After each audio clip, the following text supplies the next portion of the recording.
میں ایک بہت اچھی بات ہے، اور یہ مجھے لگتا ہے کہ ہم سب، یہ ایسی بات ہے کہ ہم سب بہت خوش ہوتے ہیں جب ہم سنتے ہیں ہمارے جو کھلاڑی ہیں بہت اچھے ہیں، جیسے کہ جاوید میاں-داد ہوں، جہانگیر خان ہوں، سمیع اللہ ہوں، حسن صدار ہوں، مدثر ہوں، وسیم اکرم ہو، اتنی لمبی لسٹ ہے.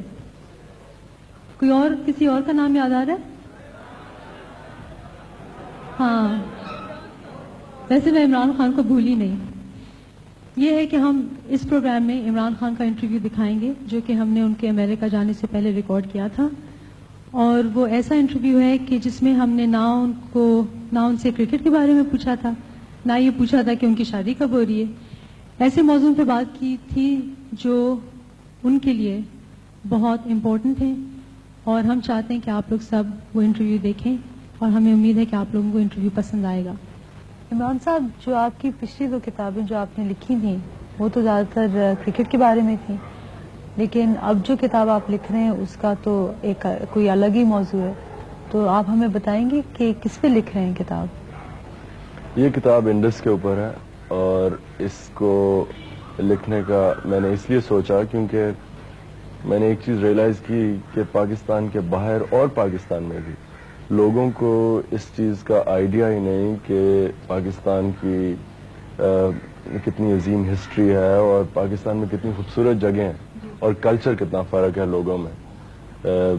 کراچی سے لے کے سکردو تک لوگوں کی عادتوں اور ہسٹری اور سب چیز میں اتنا ویری کرتی ہے یہ. تو میں نے سوچا تھا کہ یہ اس طرح کی کتاب بہت انٹرسٹنگ رہے گی اور پاکستان کو پاکستان سے باہر پروموٹ بھی کرے گی.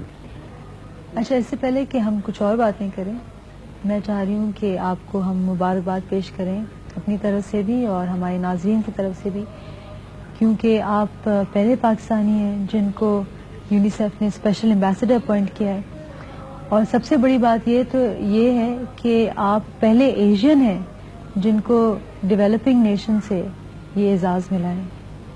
تو آپ یہ ہمیں بتائیے کہ یونیسیف کا ظاہر ہے ہم سب نے نام سنا ہے، لیکن آپ خاص طور پہ کیا کام کریں گے یونیسیف کے ساتھ؟ یونیسیف کا جس طرح آپ کو پتا ہے کہ جو کام ہے وہ بچوں سے ریلیٹ کرتا ہے، ان کے ہیلتھ اور بچوں کے کیئر کے لیے. تو میں بھی اس کو ایک بہت بڑا فخر سمجھتا ہوں کہ مجھے یونیسیف نے اس قابل سمجھا کہ میں ان کی کسی طرح بھی مدد کر سکتا ہوں، کیونکہ میرے خیال میں یہ بہت ہی عظیم آرگنائزیشن ہے جو ساری تھرڈ ورلڈ میں بچوں کے لیے جو بھی وہ کر سکے کرتے ہیں. ان کے بہت پروگرامز ہیں. میری فنکشن جہاں تک میں سمجھتا ہوں وہ یہ ہے کہ یونیسیف کے کئی پروگرامز ہیں، مثلا چائلڈ امیونائزیشن، اس میں وہ مجھے یوز کریں گے پبلسائز کرنے کے لیے. آپ بہتر صحت کو پروموٹ کر رہے ہیں، لیکن یہ بتائیے کہ جو منشیات کی لعنت جو ہے، جو ہمارے خاص طور پہ جو ینگر جنریشن کو تباہ کر رہی ہے، تو اس کے بارے میں آپ کچھ کہنا چاہیں گے؟ لیکن جو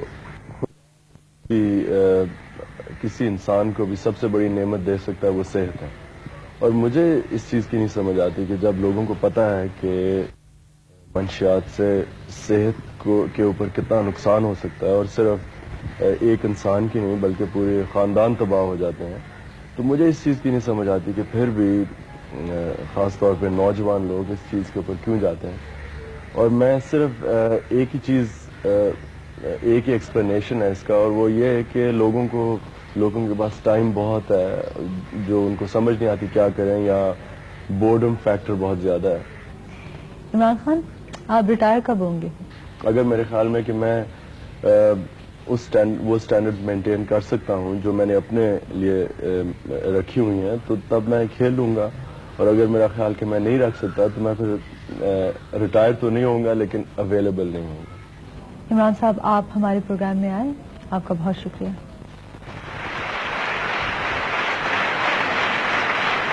اچھا لگا نا؟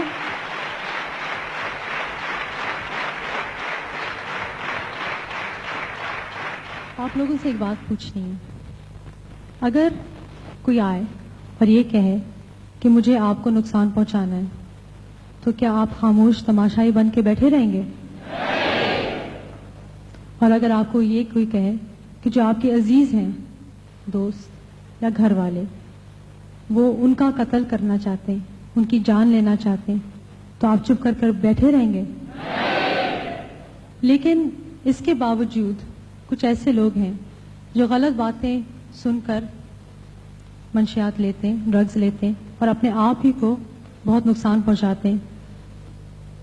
اور اس سے بھی بدتر کچھ ایسے بے ضمیر لوگ ہیں جو چند سکوں کی خاطر اس زہر کو بیچتے ہیں اور ہماری زندگیاں برباد کرنے کی کوشش کرتے ہیں.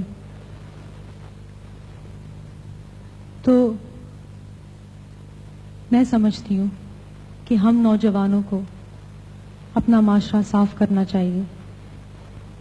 یہ جو لعنت ہے اس کو نکال کے پھینکنا چاہیے. ہمیں شیر بننا پڑے گا. نہ ہم منشیات کے شکار بنیں گے، نہ کسی اور کو بننے دیں گے. ٹھیک کہا؟